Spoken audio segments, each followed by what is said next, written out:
dari penyusun sistem pernapasan. Kita mulai dari yang pertama, yaitu hidung. Nah, udara pertama kali masuk ke saluran pernapasan melalui lubang hidung dengan mekanisme inspirasi. Di rongga hidung, udara kemudian disaring oleh rambut-rambut hidung dari partikel-partikel debu yang menyertai udara yang masuk. Nah, selain itu, udara juga akan dihangatkan dan akan dilembabkan agar sesuai dengan suhu tubuh. Dari rongga hidung, udara selanjutnya mengarah ke faring, yaitu persilangan tempat jalur udara dan makanan bertemu. Jadi, pada faring ini adalah tempat dilaluinya udara pernapasan dan makanan yang berasal dari mulut. Setelah melalui faring, udara akan memasuki laring. Di belakang lidah dan di depan laring terdapat epiglotis yang berfungsi mengatur masuknya udara dan makanan ke salurannya masing-masing.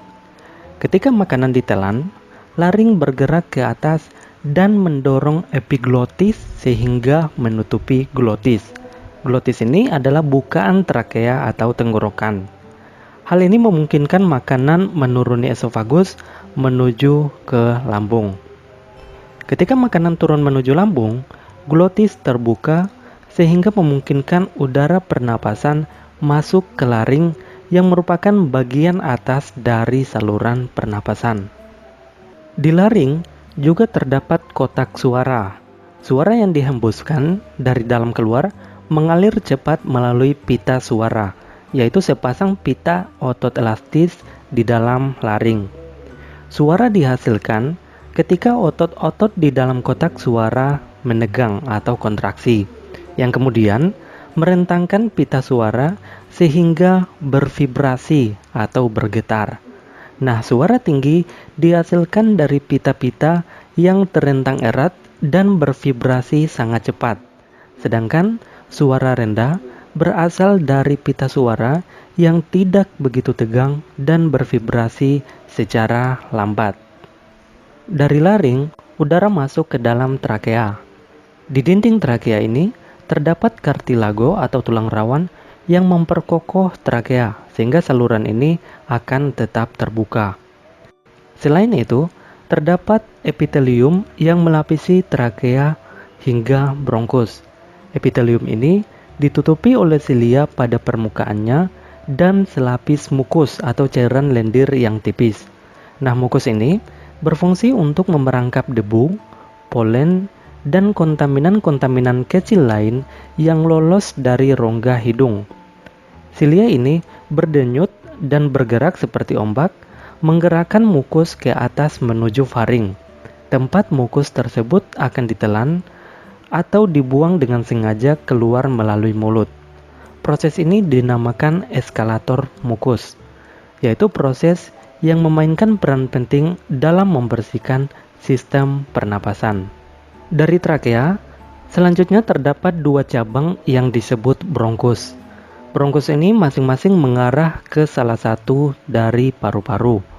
Bronkus bercabang-cabang lagi di dalam paru-paru menjadi saluran-saluran kecil yang disebut bronkiolus. Udara kemudian memasuki alveoli. Kumpulan dari alveoli disebut alveolus, yang merupakan kantung udara di ujung bronkiolus. Oksigen dari udara yang memasuki alveoli akan terlarut di dalam selaput lembab yang melapisi permukaan dalam alveoli dan kemudian akan berdifusi dengan cepat melintasi epitelium ke dalam kapiler darah yang mengelilingi setiap alveoli.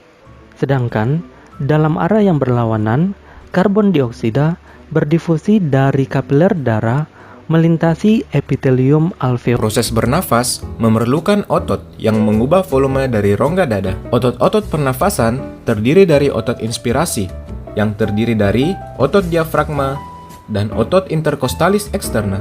Kemudian, terdapat otot inspirasi tambahan yang terdiri dari otot sternocleidomastoideus, otot scalenus, otot pectoralis minor, dan otot serratus anterior. Otot-otot ekspirasi tambahan digunakan pada saat melakukan ekspirasi aktif yang terdiri dari otot interkostalis interna, obliquus abdominis externa, dan interna, dan otot rectus abdominis.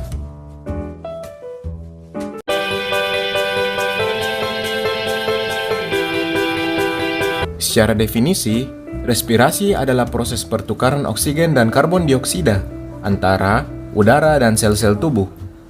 Respirasi dibagi menjadi dua. Yang pertama adalah respirasi eksternal, yaitu pertukaran antara oksigen dan karbon dioksida yang terjadi di antara paru-paru dan pembuluh darah kapiler. Kemudian, yang kedua adalah respirasi internal, yang merupakan pertukaran antara oksigen dan karbon dioksida yang terjadi di antara pembuluh darah dan sel. Organ utama pada sistem pernafasan terdapat di dalam tulang rusuk dan dipisahkan oleh sekat diafragma. Paru-paru dibungkus oleh selaput tipis yang bernama pleura. Paru-paru kanan terdiri dari 3 lobus atau bagian, yaitu lobus superior, lobus medialis, dan lobus inferior. Sedangkan paru-paru kiri hanya terdiri dari 2 bagian, yaitu lobus superior dan lobus inferior. Kemudian, ada bagian yang dinamakan dengan bronkus, yang merupakan percabangan dari trakea yang menuju ke paru-paru kanan dan paru-paru kiri. Pada saat kita bernapas, udara masuk ke dalam tubuh, melewati lubang hidung, kemudian melewati faring, selanjutnya ke trakea, kemudian masuk ke dalam paru-paru melewati bronkus.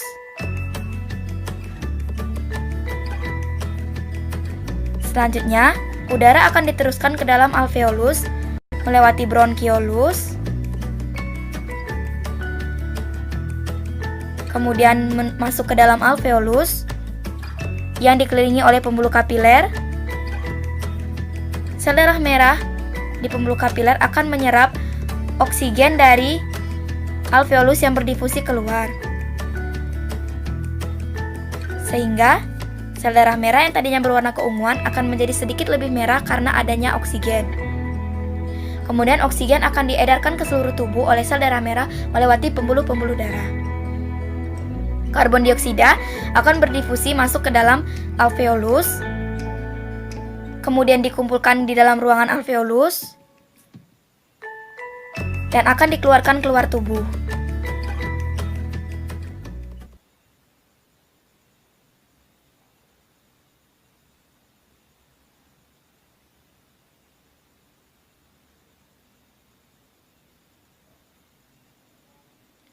Tubuh. 3 tahap dari proses respirasi dibagi menjadi ventilasi, perfusi, dan difusi.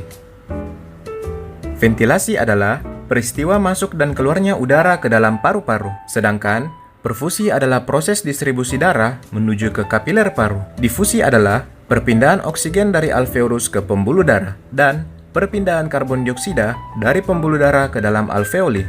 Secara singkat, dapat digambarkan sebagai berikut. Jadi, ventilasi adalah peristiwa ketika udara masuk ke dalam alveoli pada saat kita bernafas. Perfusi adalah jumlah aliran darah kaya akan karbon dioksida yang mengalir di kapiler paru, yang akan menjemput oksigen yang dihirup pada saat kita bernafas, sehingga akan terjadi pertukaran oksigen dan karbon dioksida secara difusi. Terdapat 3 tekanan yang bekerja pada proses ventilasi, yaitu yang pertama adalah tekanan intraparu atau intraalveolus yang memiliki tekanan 760 mm air raksa. Kedua adalah tekanan atmosfer, yaitu tekanan yang ditimbulkan oleh berat udara di atmosfer, yaitu sekitar 760 mm air raksa. Dan terakhir adalah tekanan intrapleura, yaitu tekanan yang berada di dalam rongga pleura antara pleura visceralis dan pleura parietalis, yaitu sekitar 756 mm air raksa. Tekanan intraparu berhubungan langsung dengan tekanan atmosfer, di mana cenderung terjadi proses perpindahan udara yang menuruni gradien tekanannya, sehingga tekanan kedua bagian ini menjadi sama. Pada saat melakukan inspirasi, diawali oleh diafragma yang berkontraksi, sehingga diafragma akan turun ke bawah dan rongga toraks akan membesar yang akan meningkatkan volume dari rongga toraks. Peningkatan volume pada toraks ini akan menurunkan tekanan di dalam paru sehingga udara yang berada di atmosfer dengan tekanan yang lebih tinggi dapat mengalir ke dalam paru yang memiliki tekanan yang lebih rendah. Pada saat melakukan ekspirasi, maka diafragma akan relaksasi, sehingga kembali ke posisinya semula. Saat itu, terjadi perbedaan tekanan antara tekanan di dalam paru yang lebih tinggi dan tekanan pada atmosfer yang lebih rendah, sehingga memungkinkan udara yang berada di dalam paru mengalir keluar menuju atmosfer.